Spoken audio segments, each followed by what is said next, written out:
Welcome, friends. I am Dr. V.K. Chauhan, homeopathic physician. We are revising important topics in the subject of psychology for first BHMS homeopathic students. The topic number 51 here deals with emotions, and let us recall how we can define the emotions. Emotion is defined as a complex state of feeling that results in physical and psychological changes that influence the thought and behavior.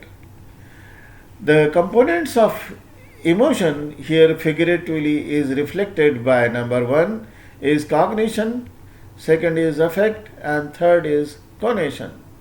So let us see what are these three basic components.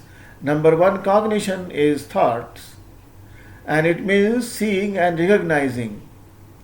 It includes thoughts, beliefs, expectations that determine the type and intensity of emotional response. Affect is feelings. Affect means development of feelings. It includes rage, love, hate, anger, fear, or sadness. The experience of an emotion is a very subjective matter. The cognition or behavior.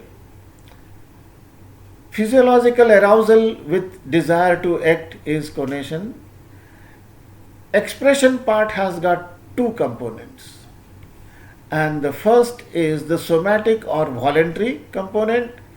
It includes facial expressions, bodily postures, and tone of voice which vary with anger, joy, and other emotions. And second part is autonomic or involuntary, which is under autonomic nervous system control or beyond the control of will, like blood pressure, pulse, breathing, perspiration. The basic emotions include, or basic emotions are also known as primary emotions. Researchers have identified and classified different types of emotions.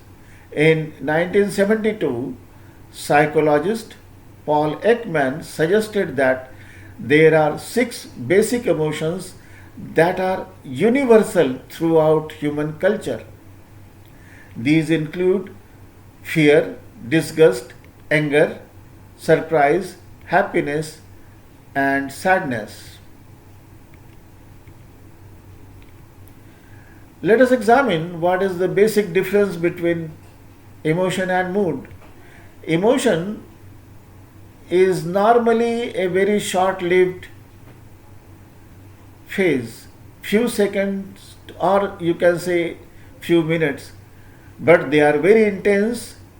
Emotions are also likely to have a definite and identifiable cause, whereas mood, on the other hand, usually much milder than emotion, but it lasts very long, say for example, few hours to few days, and in many cases it can be difficult to identify the specific cause of the mood. To prepare this particular talk, we have taken help of following sites from the net. Thank you very much for patient listening.